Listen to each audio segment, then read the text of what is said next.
안녕하세요. 저는 유니콘 멘토 서울대 종교학과 최치영입니다. 반갑습니다. 지금부터 저와 함께 종교학과에 대한 학과 정보를 탐색해 보겠습니다. 유니콘 멘토 멘토링이 앞으로 여러분들의 진학을 결정하는 많은 도움이 되기를 희망하겠습니다. 감사합니다. 저는 서울대학교 종교학과에 다니고 있고요. 이 종교학과에 대해서 사실 이렇게 아시는 분들이 많지는 않으세요. 전국적으로 종교학과가 있는 곳이 이제 서울대, 서강대, 그리고 한신대 이 정도밖에 없고 또 대학원 과정으로 한국학중앙연구원에 또 하나가 있습니다. 그 외에는 우리나라에 종교학과가 없는 상황이기 때문에 아마 거의 다 모르실 거라고 생각을 하고, 그래서 특히 이제 신학과랑 많이 헷갈리세요. 그래서 신학과랑 비교를 해서 조금 설명을 드리겠습니다. 우선 신학과 같은 경우에는 우리가 흔히 종교 내부자적인 관점에서 종교를 연구한다 이렇게 보시면 되겠습니다. 그래서 이제 주로 가톨릭 신학대학 같은 경우에는 주로 신부나 수녀님을 양성하게 되고, 개신교 신학대학 같은 경우에는 주로 목사님들을 양성하게 되겠죠. 물론 평신도 과정도 있긴 합니다. 그런데 종교학 같은 경우에는 그와는 반대로 이제 최대한 객관적인 관점에서 종교를 보고자 하는 게 목표입니다. 그래서 똑같이 교회사를 연구한다고 하더라도 이제 신학과에서는 예를 들어서 한국 교회사를 연구한 책을 볼 때 서문에 이렇게 적혀 있어요. 주님께서 대한민국에 어떻게 역사하셨는가, 이런 식으로 이제 서문이 적혀 있어서 되게 종교적인 관점에서 그런 역사를 탐구하게 된다면, 이제 종교학과 같은 경우에는 좀 더 객관적으로 우리가 흔히 사학과에서 역사를 연구하듯이 최대한 객관적으로 역사를 연구하게 되고, 그래서 그것이 이제 종교학과의 특징이 되겠습니다. 그래서 이제 종교학과는 특정 종교뿐만 아니라 여러 종교들을 함께 다 배우게 되고, 그래서 여러 종교들의 특징을 비교하게 되고, 예, 그렇습니다. 종교학과 같은 경우에는 다루는 학문의 범위가 되게 넓습니다. 우리가 흔히 이제 종합학문이라고 얘기를 하는데, 단순히 종교의 역사나 종교의 교리, 종교의 사상, 철학 이런 것들만 배우는 게 아니고, 요새는 이제 종교 이론이라고 해서 종교를 모두 아우를 수 있는 종교의 공통점이 뭔지 그런 것들에 대해서도 이제 배우게 되고, 또 종교 심리학이라고 해서 프로이트나 융 같은 사람들도 나오고, 또 최근에는 이제 뇌과학이 발달을 하면서 또 종교적인 체험을 할 때 우리 뇌에서 어떤 일들이 일어나고 있는지 그런 것들도 함께 공부하게 됩니다. 그리고 그 외에도 또 종교사회학이라고 해서 사회학적 관점에서 종교를 보기도 하고, 또 종교학은 사실 인문사회학 전반에 걸쳐서 거의 모든 분야를 다 다루고 있는 학문이다, 이제 그렇게 보시면 되겠습니다. 그래서 우리가 이제 쉽게 설명을 해드리면 종교학이라는 거는 이제 문화를 공부하는 학문이다, 그렇게 말씀을 드리면 조금 더 이해가 빠를 것 같은데요. 이제 예를 들어서 똑같이 유교를 배우더라도 철학과에서는 유교 사상에서 논리적인 부분들만 뽑아서 배우게 됩니다. 근데 종교학과에서는 그런 논리적인 사상뿐만 아니라 제사라든지 그런 사람들의 문화라든지, 그리고 그런 문화들이 어떻게 역사적으로 영향을 미쳤는지 이런 부분들을 전반적으로 배우게 되기 때문에, 한마디로 얘기를 하면 종교라는 문화를 배우는 학문이다, 그렇게 이해를 하시면 조금 이해가 쉬울 것 같습니다. 사실 이제 종교학과는 과목에서 학령 부분은 딱히 없고요. 그냥 듣고 싶은 과목을 다 자유롭게 듣게 되는데, 이제 종교학과만의 특색이 있다면 이제 종교학과 답사가 있습니다. 그래서 전국에 있는 사찰이나 교회 또는 여러 가지 종교들의 성지들을 가면서 이제 직접 그런 종교적인 현장들을 보게 되고, 사실 종교학은 그런 문화를 공부하는 학문이다 보니까 그런 현장에 직접 가서 보고 느끼는 게 되게 중요하다고 할 수가 있겠습니다. 그래서 그런 답사를 한 학기에 한 번 정도, 코로나가 없을 때는 한 학기에 한 번 정도 저희가 답사를 다녀왔었습니다. 사실 이제 종교학 전공을 직접적으로 살릴 수 있는 직업은 사실 많지 않습니다. 왜냐하면 우리나라의 종교학과가 한 2군데, 3군데 정도밖에 없기도 하고, 그래서 아까도 말씀드렸다시피 이제 인문사회학에서 인문사회학의 전반적인 영역을 다 다루는 학문이기 때문에 그런 어떤 인문사회학적인 소양을 쌓기가 되게 용이하고, 그래서 다른 분야로 진출하기도 되게 쉽습니다. 그래서 그런 기본적인 소양들을 쌓고, 예를 들어서 어떤 신학적인 관심을 가지고 학부에 들어온 사람들은 졸업하고 신학대학원으로 가는 경우들도 있고, 아니면 기자를 하면서 종교적인 일들을 주로 이렇게 취재를 하시는 분들도 있고, 아니면 그 외에는 이제 아예 다른 과로 가서 거기서 이제 직업을 알아보는 분들도 많고 그렇습니다. 종교학 자체가 이제 무슨 직업을 염두에 두고 있는 학문은 아니다 보니까 이제 주로 이제 인문사회학적인 소양을 쌓아서 그거를 기반으로 여러 가지 활동들을 하는 편입니다. 이제 처음에는 종교학과에 갈 생각은 사실 고등학교 입학할 때까지는 전혀 없었고요. 원래 중학생 때는 이제 약간 바둑에 빠져가지고 바둑학과를 가려고 했었습니다. 고등학교 1학년 때까지도 바둑학과를 가려고 했었고, 그래서 막 바둑대회도 나가고 막 대한체육회 선수 등록도 하고 막 온갖 바둑 관련된 일들을 많이 했었는데, 근데 이제 고등학교 1학년 때 개인적으로 좀 정신적으로 너무 힘든 때가 좀 있었어가지고 그때 좀 많이 방황을 했었어요. 그래서 막 학교도 안 나가고 막 그러면서 이제 학교 안 가고 그냥 돌아다녔거든요. 시내에 막 돌아다니면서 막 도서관도 한 번씩 갔다가 막 서점도 갔다가 딱히 갈 데가 없으니까. 그래서 갔다가 이제 우연히 그때 불교책을 보게 됐어요. 그냥 아주 자그마한 법구경이라는 책이었는데, 그게 또 법구경 다 실어놓은 것도 아니고 무슨 청소년을 위한 뭐 어쩌고 저쩌고 하면서 부처의 생애랑 조금 섞어서 간략하게 축약된 책이었어요. 이게 지금은 절판이 됐는데, 근데 그때 그 책을 서점에서 보고 그냥 그 앉은 자리에서 그 책을 너무 재밌어서 다 읽었던 것 같아요. 그러니까 저는 책 읽는 속도가 되게 느린 편인데도, 느린 편이어서 사실 앉은 자리에서 다 읽기가 쉽지 않은데, 그때 그게 너무 재밌어서 다 읽었고, 다 읽고 나서 딱 일어났는데 온몸의 느낌이 뭐가 다른 거예요. 그냥 중력도 별로 안 느껴지고, 그냥 걸어 다니는데 발바닥에 느낌도 없고, 막 그냥 붕 떠서 그냥 떠다니는 느낌 들고, 그냥 되게 감각이나 이런 것들도 완전히 죽어서 그냥 완전 일상적이지 않은 그런 감정이나 체험을 하게 된 거죠. 그게 그때는 몰랐는데 이제 대학교 와서 종교학 이론을 공부를 해보니까 그게 신비체험의 일종이더라고요. 그래서 그때 당시에 어쨌든 그런 불교적인 체험을 좀 하고 나서 그때 처음으로 이제 인문학에 관심을 가지게 됐습니다. 그래서 바둑학과를 갈까? 아니면 인문대를 갈까? 이 고민을 그때부터 시작했던 것 같아요.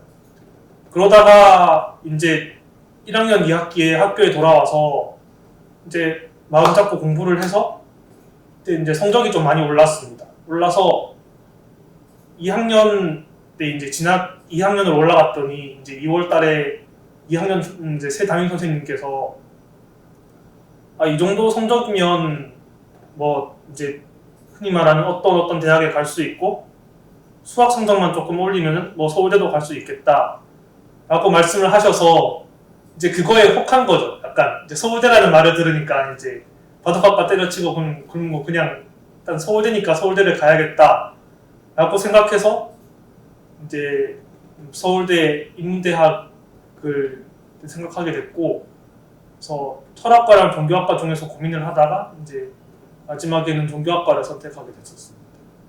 그 당시에 이제 2학년 선생님께서 이제 서울대라는 말씀을 하시고 이제 서울대 인문대를 가야겠다라고 이제 2학년 올라가자마자 이제 목표를 그렇게 잡게 됐습니다.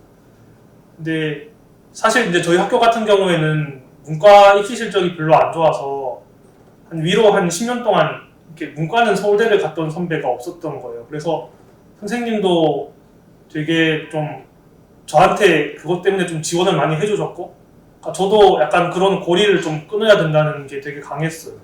그러니까 제 손에서 어떻게든 좀 서울대가 나왔으면 좋겠다, 우리 학교에서. 그래서 그런 생각이 있었고, 이제 고등학교 2학년을 올라갔는데 이제 이제 반 배정이 됐으니까, 새로 반 배정이 돼서 2월 달에 선생님이 학생들을 한 명 한 명 다 자기 반 학생들 상담을 했었어요. 그때 이제 저가 1학년 2학기 때 성적이 딱 1학년 2학기 때 성적을 보시고, 이 정도 성적을 이제 현상 유지를 하면 뭐 연대나 고대를 갈 수 있고, 여기서 수학을 이제 1등급으로 올리면 뭐 S대도 가능하지 않겠느냐라고 말씀을 하셔서 이제 그때 S대라고 말씀하신 거에 좀 혹해서 이제 바둑학과를 고민하다가 바둑학과를 접고 이제 종교학과를 선택하게 됐고요. 그래서 사실 그러니까 저는 고등학생 때는 이렇게 지금 되돌아보면 그냥 감을 별로 못 잡았던 것 같아요. 그러니까 저희 학교도 이렇게 문과에서 서울대를 별로 보내본 경험이 없고 거의 다 이제 이과 위주로 입시를 하다 보니까 이제 독서 기록이나 이런 것들이 되게 중요한데 그거를 좀 소홀히 했던 것 같고, 그래서 그것에 대해서 학교 외부의 어떤 다른 학교에 계신 선생님들이 저의 생기부를 보고 독서 기록을 조금 채워라 라고 말씀해 주신 걸 몇 번 들었지만 제 스스로 그거를 정확하게 못 느꼈던 거죠. 어떤 독서량에 대한 것들. 그래서 이제 고3 때 면접을 보다가 서류 통과는 다 했는데 그 면접 가서 다 깨졌어요. 서울대, 연대, 고대 다 면접 보고 다 깨져가지고 결국에는 이제 서강대 철학과를 갔거든요. 근데 너무 아쉬운 거예요. 내가 서류도 되고 특히 면접을 봤는데 내가 머리가 나쁘거나 뭘 무식해서 면접을 못 봤다는 생각이 안 들고 이거 한 번 더 해보면은 좀 잘 해볼 수 있겠는데? 라는 생각이 뭔가 드는 거예요.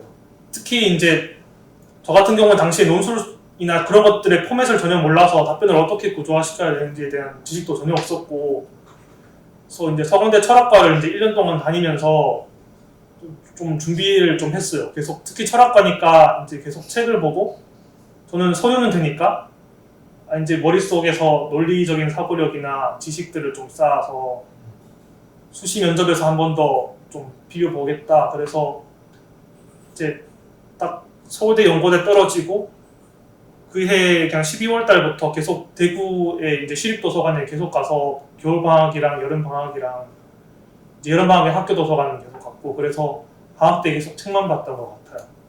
그렇게 해서 이제 면접 준비를 해가지고 다행히 이제 종교학과 이제 두 번째 반수를 할 때 종교학과 면접을 봤었는데 그때는 나름 면접을 좀 잘 본 케이스였던 것 같습니다. 그래서 독서를 채웠던 게 이제 좀 성공할 수 있는 요인이었던 것 같고, 그리고 또 저 같은 경우에는 고등학교 2학년 때 담임 선생님을 되게 잘 만났던 것 같아요. 그래서 제가 항상 공부하거나 힘들 때 그냥 표정만 봐도 딱 아시더라고요. 그래서 항상 이렇게 딱 제가 힘들다 싶으면 항상 저를 부르시는 거예요. 불러서 잘 되고 있나? 이런 거만 물어보시고.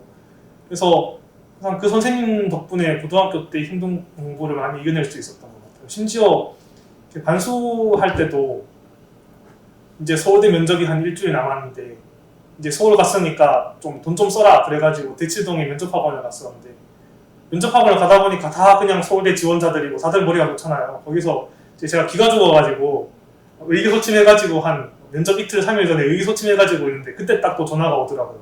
잘 되고 있나? 이러면서 기죽지 말고 그러면서 그러셨어가지고, 그래서 정말 그 선생님이 저한테는 정말 도움을 많이 주셨고 그냥 저 서울대 보내주신 분이라고 생각합니다. 그래서 선생님한테는 지금까지도 감사하고 있고, 또 그렇게 이제 저희 학교에서 정말 오랜만에 문과 서울대가 나와서 좀 다행이라고 생각을 했었던 것 같아요. 그래서 선생님을 이제 잘 만나서 그 선생님과 이제 좋은 관계를 유지하면서 이제 그 선생님의 도움을 많이 받는 게 대학을 오는 거에 되게 중요한 것 같아요. 저는 아마 이제 선생님이 아니었다면 서울대는 진짜 원서도 못 넣었을 것 같고요. 진짜 이렇게 추천서 같은 것도 되게 신경 써서 작성을 해주신 것 같더라고요. 거의 뭐 하룻밤 새 가지고 작성해 주셨다고 그러셨어가지고, 저는 문과여서 문과 쪽만 이제 좀 말씀을 드릴 수 있을 것 같은데, 일단 문과 같은 경우에는 무슨 뭐 교회 무슨 뭐 창의적 체험 활동이나 이런 것들, 무슨 동아리 활동 이런 것들도 중요하겠지만 사실 제일 중요한 건 독서 기록인 것 같아요. 그러니까 독서를 많이 하고 거기서 우러나온 자신의 생각이나 어떤 배운 점들을 자소서에 잘 녹여내는 게 되게 중요한 것 같아요. 그럼 그러니까 독서를 많이 하면 일단 기본적으로 자소서에 쓸 게 많아지거든요. 그래서 특히 이제 지방의 일반고 같은 경우에는 저희 모교뿐만 아니라 지방 일반고 여러 군데 다녀보면 이렇게 독서 기록 관리가 잘 안 되는 경우가 너무 많아요. 그러다 보니까 독서 기록 자체도 부실해져서 면접에도 불리해지고 자소서에도 쓸 게 없으니까 또 자소서에도 불리해지고 이런 경우가 많아서 우선 독서를 많이 하고 그 독서 경험을 자소서에 좀 녹여내는 게 중요한 것 같습니다. 저는 이제 반수를 했으니까 현역 때는 면접을 3개를 봤고요. 반수할 때는 종교학과 하나만 면접을 봤는데 현역 때는 그냥 다 말아먹었던 것 같고요. 그냥 말아먹어서 기억도 잘 안 나는데 딱 하나 기억에 남는 게 이제 네가 이 학과에 와서 공부할 준비가 얼마나 되었다고 생각하느냐, 그게 점수로 따지면 몇 점 정도 되는 것 같느냐, 이런 질문을 이제 고려대학교에서 하시더라고요. 근데 거기서 좀 점수를 높게 불렀어야 되는데 제가 이렇게 점수를 너무 낮게 불러가지고 그래서 30점 이렇게 불렀어요. 그랬더니 입학사정관님 표정이 일그러지시더라고요. 그래서 그때 딱 그냥 커버 치면서 제가 아직은 부족하지만 그 학과에 가면 이렇게 좀 이렇게 해서 점수를 많이 올릴 수 있을 것 같습니다. 사실 이렇게 지금이랑은 사정이 조금 다른 걸로 알고 있는데, 그러니까 제가 고등학교를 다닐 때는 이제 수시 비율이 가장 높았을 때였어요. 거의 한 78%, 막 80% 막 이렇게까지 찍을 때였어가지고 저도 당연히 이제 학생부 종합전형을 준비했고,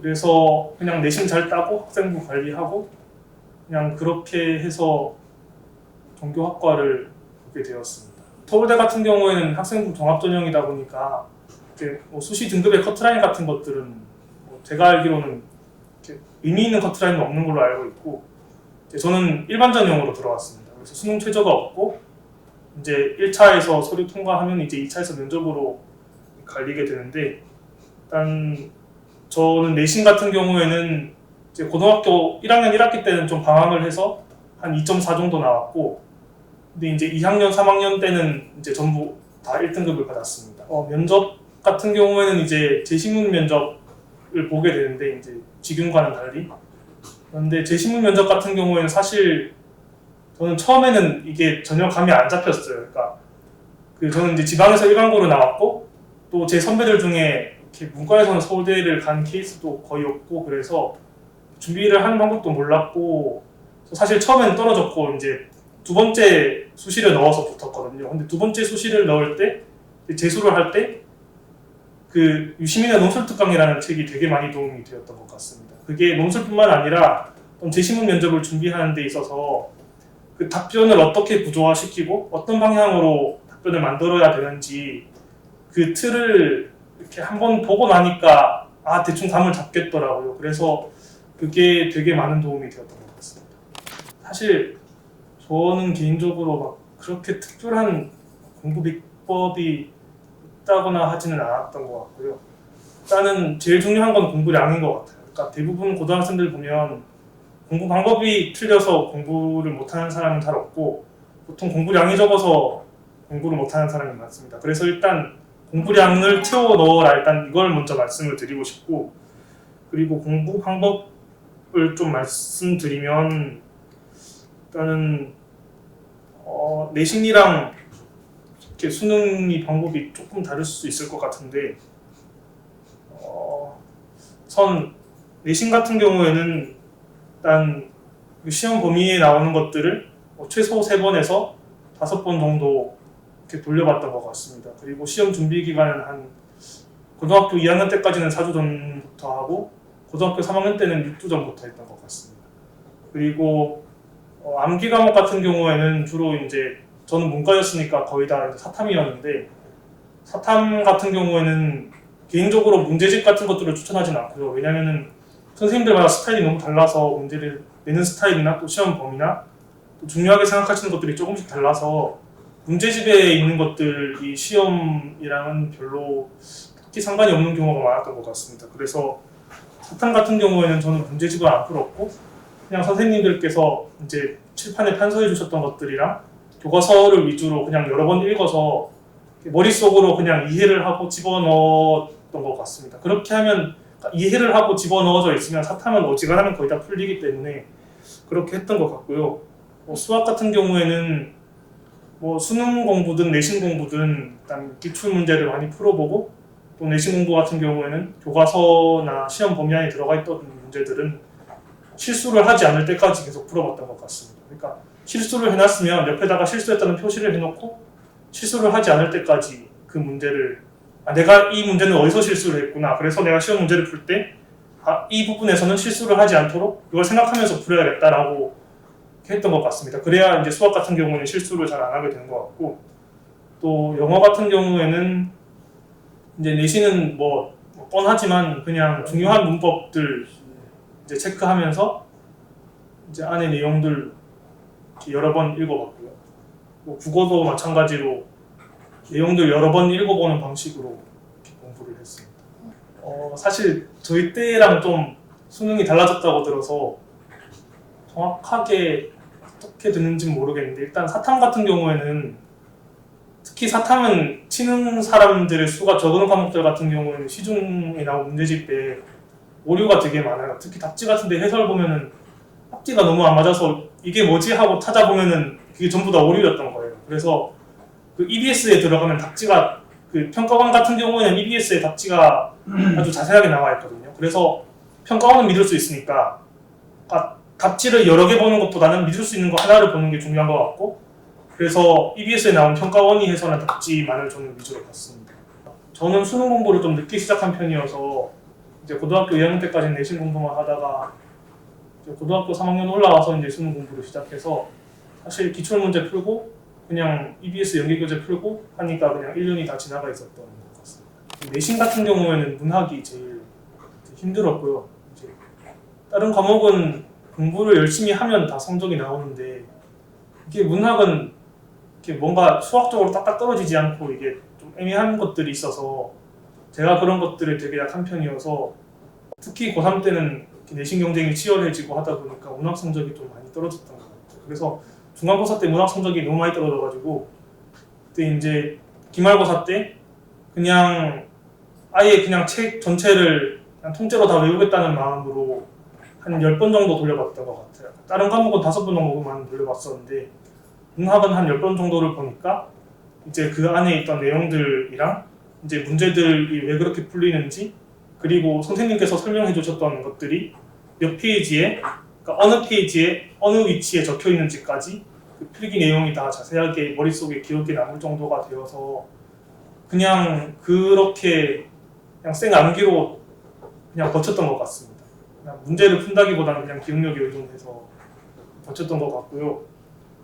수능 공부 같은 경우에는 영어가 제일 힘들었습니다. 사실 저는 절대평가였는데도 1등급이 너무 안 나와서 그래서 어떻게 꾸역꾸역 하다가 그냥 이제 저희 학교 선생님께서 그 이제 영어 문제 푸는 요령 같은 것들을 좀 잘 알려주신 선생님이 있어서 그 선생님 수업 계속 듣고 그래서 그냥 막판에는 계속 영어 공부만 했던 것 같은데요. 근데 수능 치기 직전에 영어 공부만 하다 보니까 다른 잘하는 과목 성적이 오히려 수능 날 가서 쳐보니까 떨어지더라고요. 그래서 못하는 과목이 있다고 해서 그것에 집중하기 위해서 다른 과목의 공부 시간을 줄이는 것은 저는 개인적으로 좋지 않은 것 같습니다. 저뿐만 아니라 많은 사람들이 좀 잘하는 과목을 공부량을 줄이게 되는데 그러면 잘하는 과목 성적도 떨어지게 되니까 오히려 그 공부량의 균형은 계속 맞춰가는 게 중요한 것 같고요.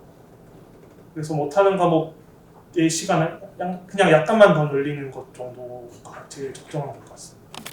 그때 전 종교학과 면접을 볼 때 이제 서강대를 다니고 있는 상황이었어요. 그래서 면접날 오후 면접이어서 서강대학교에서 1교시 수업을 듣고 이제 지하철을 타고 서울대학교로 갔죠. 가서 그때 제가 그날 너무 긴장을 해가지고 긴장은 딱히 안 했는데 왜 그런지 모르겠는데 그날따라 배가 안 고팠어요. 긴장은 그렇게 심하게 그래서 점심 먹는 걸 까먹고 있었거든요. 근데 그때 저 추천서 써주신 선생님이 딱 문자가 오더라고. 점심 먹었냐? 그래서 점심 안 먹은 게 그때 떠올라가지고 급하게 김밥을 사서 들어가기 직전에 이제 김밥 한 줄 먹고 또 저는 이제 바둑대회를 그 전에 바둑대회를 나갈 때 항상 루틴 같은 게 좀 있었어요. 그런 이제 루틴 같은 것들 다 따라하고 그러니까 이제 루틴 같은 경우에는 일단 크런키 초콜릿에 소보로 빵을 일단 무조건 챙겨야 됩니다. 이게 약간 당 떨어질 때 이게 직방이어가지고 소보로 빵은 이제 배를 채우는 용이고 초콜릿만 먹으면 이게 속이 좀 쓰리기 때문에 빵이랑 같이 먹어야 됩니다. 그리고 그렇게 항상 루틴이고, 그리고 바둑대회 나갈 때 그런 거 있잖아요. 무슨 옷을 입으면 성적이 잘 나온다. 그런 옷 입고 왔고요. 그리고 그렇게 해서 들어가니까 딱 이제 과 사무실에서 일하시는 직원분이 나와서 대기실에서 대기를 하세요. 그러면은 이제 세 분단으로 앉아 있는데 저는 이제 마지막 3분단의 첫 번째 줄이었어요. 그러니까 좀 중간에서 약간 뒤에서 면접을 본 거죠. 그래서 오후 면접은 10명이 봤었는데 저는 한 1시에 입실을 해서 한 3시쯤에 면접을 보러 들어갔던 것 같아요. 그래서 대기를 할 때는 솔직히 좀 심심했는데 뭐 이제 심심한 거는 생각보다 2시간이 빨리 가서 그렇게 심심하진 않았고, 그리고 이제 면접장에 들어갔는데 이제 남자 교수님 2분이 딱 앉아 계십니다. 그래서 한 분은 이제 끝나고 나서 찾아보니까 한 분은 이제 기독교 전공이고 한 분은 불교 전공이셨는데, 그날 이제 제가 재심 면접에서 생각하고 들어가서 답변을 했던 건 되게 잘했던 것 같아요. 그런데 그 즉석에서 나오는 질문들은 답변을 별로 못했는데 당시에 이제 무슨 풍소지리에 관한 문제가 나왔어요. 너는 풍소지리가 과학이라고 생각하니? 여기서 지금 생각해보면 답변을 완전 못했고 그냥 예, 과학이라고 생각합니다. 경험에 대한 일관하고 어쩌고저쩌고 했는데 완전 피상적으로 대답을 해가지고 지금 생각해보면 답변을 별로 못했던 것 같고, 그 외에 또 제 신문에서 나온 것처럼 뭐 너한테 이런 도움을 줘서 너의 진가를 알아가준 사람이 있니? 이제 이런 질문도 나왔었고, 뭐 노력과 재능 중에 뭐가 더 중요하다고 생각하니? 이런 식의 질문도 나왔었던 것 같고, 사실 지금 생각해보면 그 질문을 왜 하셨는지는 잘 모르겠던 것 같아요. 수능이랑 면접이랑 좀 공통된 건데요. 이게 전자시계를 못 쓰잖아요. 그래서 보통 수능 시계를 이제 하나씩 다 들고 가는데 가끔 가다가 시계가 고장이 나는 경우가 있어요. 가끔 가다가 시계가 고장이 나는 경우가 있어가지고 수능이든 면접이든 아날로그 시계는 꼭 2개 이상 가지고 가는 거를 저는 추천드리고 싶습니다.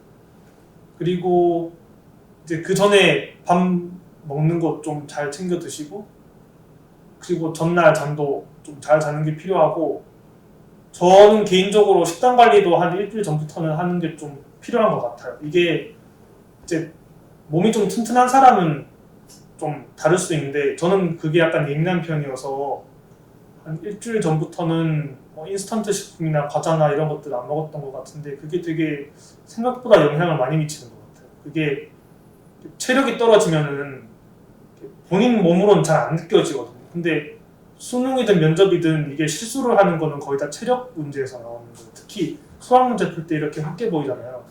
그게 보면 앞에 국어 문제에서 힘을 많이 뺐거나 아니면 수학 문제 풀 때 앞 문제에서 힘을 많이 뺐거나 이러면 뒷문제 풀 때, 어려운 문제를 풀 때 헛게 보이거든요. 그래서 체력적인 것들도 먹는 거든 운동이든 해서 조금 신경을 써야 되고, 일단 기본적으로 그 쉬는 시간을 되게 잘 활용하는 게 중요한 것 같아요. 그러니까 지금은 어떤지 모르겠는데 이제 저는 좀 보수적인 학교로 나와가지고 그냥 야자를 다 강제로 시켰었거든요. 그러면은 아침 자습 시간 30분 있고 또 점심시간에 또 짜투리 시간 30분 나오고 또 저녁 먹고 또 한 30분 나오고, 그리고 쉬는 시간도 10분 중에서 5분만 쉬고 나머지 5분을 뭐 단어를 외우든지 공부를 하든지 하면 1교시부터 9교시까지 하면 또 적게 잡아도 한 30분은 나와요. 그러면은 이런 짜투리 시간만 모아도 하루에 2시간은 나오거든요.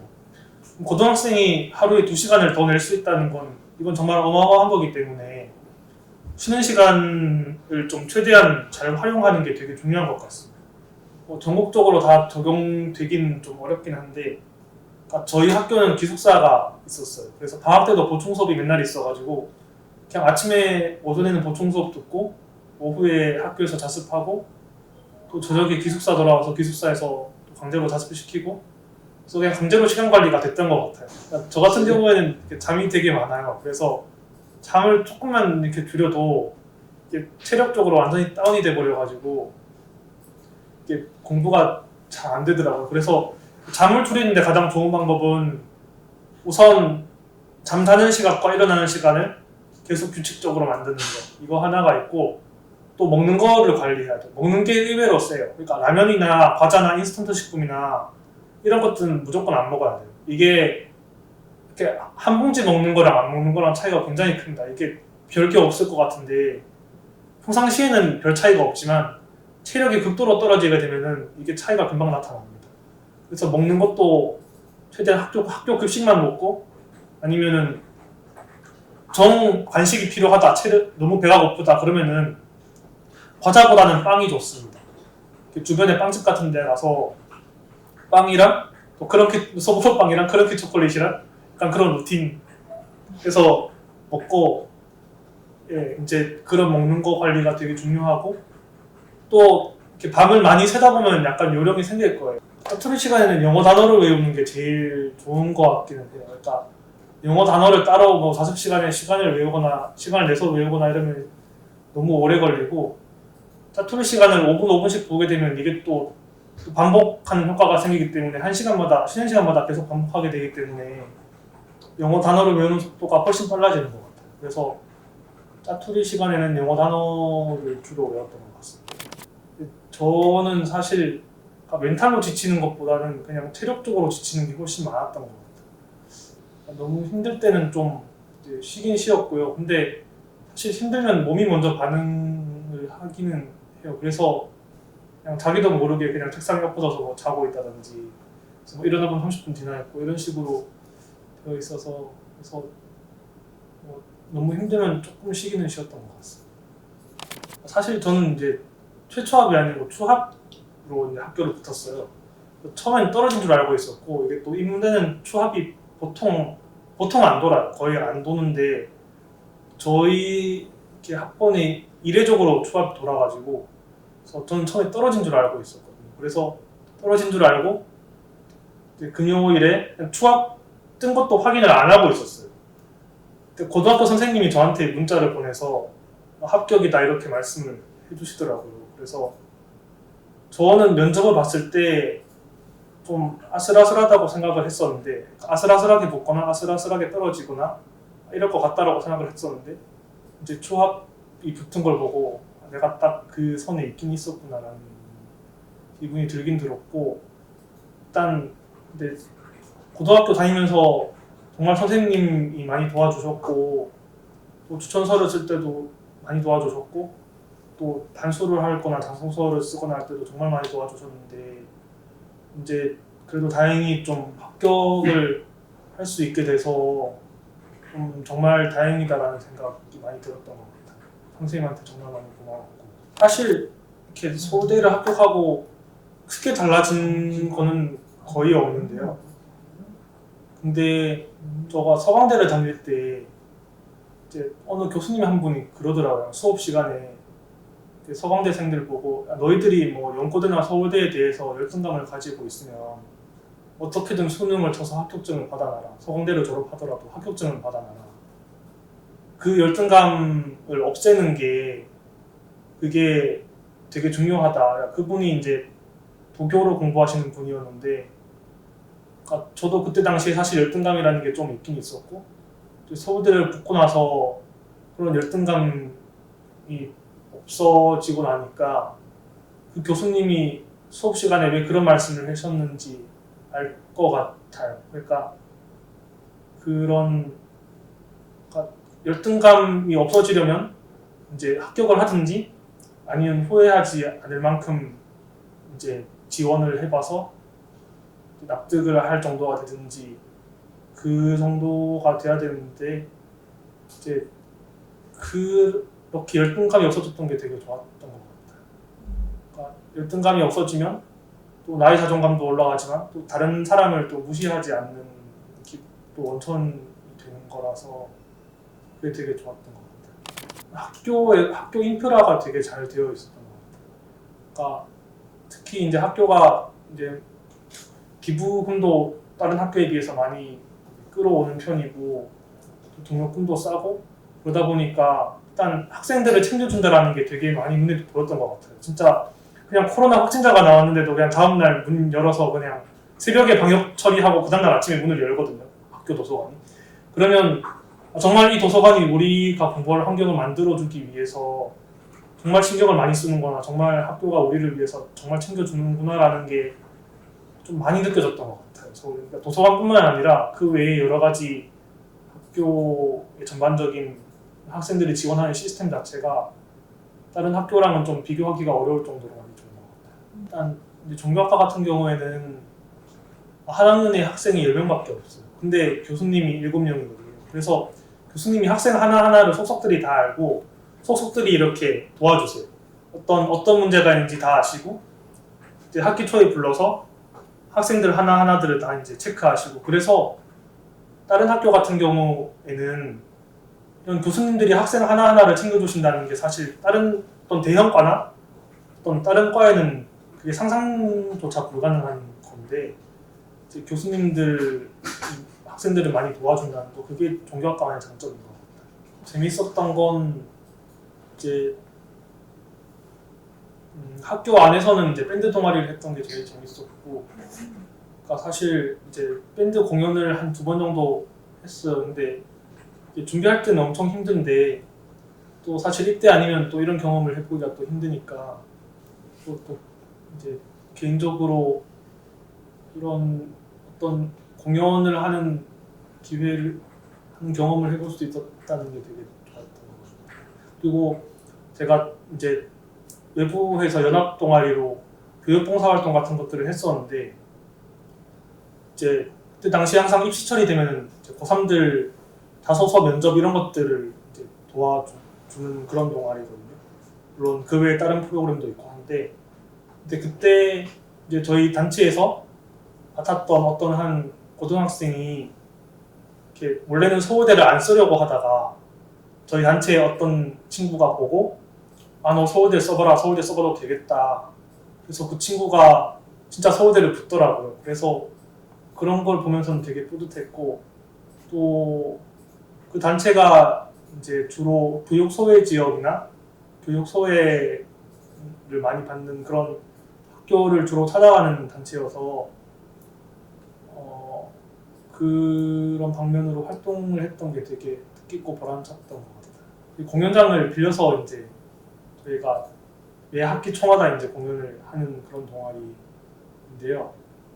그때 이제 처음에 1학년 때 들어가서 막 제대로 막 준비도 못 하고 이러니까 선배들한테 엄청 깨지고 막 그랬다가 또 어떻게 꾸역꾸역 또 공연은 하더라고요. 그래서 공연은 잘 했었고, 근데 처음에 기타 톤을 못 맞춰가지고 무슨 되게 산뜻한 노래를 치는데 막 무슨 귀신 나오는 소리가 들리고 이래가지고 기타 앰프에서 그때가 좀 많이 당황스러웠던 것 같아요. 네, 서울대에 들어와서 서울대가 좀 다른 학교에 비해서 공부량을 좀 많이 내주는 것 같기는 해요. 그러니까 서강대에 비해서 좀 진도가 한 2배 정도 빠르고, 그러다 보니까 학교 수업을 따라가는 게 되게 힘들었던 것 같고요. 지금도 학교 수업 들을 때마다 좀 많이 힘들고 공부량이 엄청 많아서 그게 좀 힘들었던 것 같긴 해요. 특히 진도가 서강대에 비해서 진짜 2배 정도 빠르고, 그래서 또 주변에 머리 좋은 친구들은 그걸 또 아무렇지 않게 따라가는 친구들도 있고, 그러다 보니까 오히려 더 힘들어지는 경우도 있고. 근데 그냥 그거는 사실 아직까지는 극복이 잘 안 됐고요. 그냥 하면서 버티는 수밖에 없는 것 같기는 합니다. 처음에는 진도를 따라가는 게 많이 힘들었는데 특히 이제 영어로 텍스트를 읽어야 될 때가 좀 많이 힘들었던 것 같아요. 근데 한 1년, 2년 정도 학교 생활을 하다 보니까 좀 영어 실력도 늘고, 그래서 좀 따라가는데 요령이 많이 생기고, 그래서 좀 잘 그래도 견디고 학교 생활을 좀 잘 따라갈 수 있게 되었던 것 같습니다.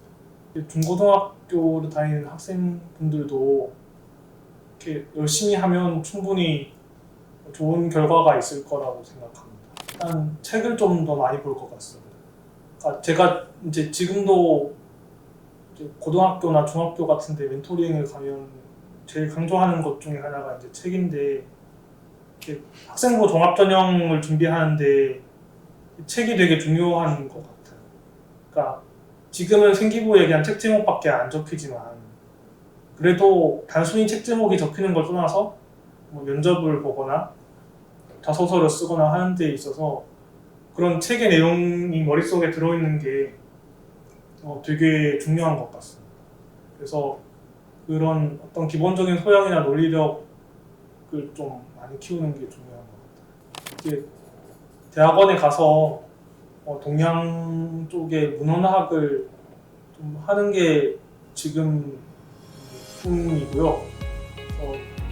특히 이제 제가 관심이 있는 거는 어떤 바둑 쪽 문헌에 관심이 아직 많이 있습니다. 그래서 특히 이제 바둑학과에서 바둑 쪽 문헌을 많이 보고는 있는데, 나온 연구들을 보면 아직까지 좀 동양 사상이나 어떤 외국어 쪽이나 이런 쪽에서 좀 부족한 것들이 보여서, 또 제가 이제 동양 철학을 배우고 한문이나 그 외의 외국어들을 배워서 그런 연구들을 보완해 나가는 게 제 꿈이고요. 그래서 지금 외국어 공부하고 있고, 또 대학원 진학하기 위해서 이제 영어 공부하고 있고, 이렇게 공부하고 있고요. 그래서 제가 좋아하는 그런 동양 문헌학들을 하는 게 제 목표입니다. 일단 영어는 당연히 해야 되고, 또 관련된 연구 자료들을 보려면 동양 쪽은 거의 이제 한문이랑 일본어, 중국어는 일단 기본적으로 할 줄 알아야 이제 논문들을 읽을 수가 있고, 그리고 또 한문 같은 경우에는 참 힘든 게, 이게 단순히 한자를 읽는 게 중요한 게 아니고, 옛날에는 붓글씨를 썼잖아요. 그래서 이렇게 행서나 초서도 이렇게 읽을 줄 알아야 되다 보니까 또 초서도 따로 공부를 해야 되고, 그런 공부를 좀 해야 돼요. 멘토링 같은 것들을 나갈 때마다 항상 강조하는 독서를 좀 정말 많이 하셨으면 좋겠고요. 그리고 학교 성적 같은 것들 관련해서는 아마 본인들이 열심히 하다 보면 저절로 결과가 따라올 거라고 생각을 합니다. 그래서 열심히 하다 보면 충분히 꿈을 이루고 또 해당 학과에 진학을 할 수 있을 것이라고 생각합니다. 감사합니다.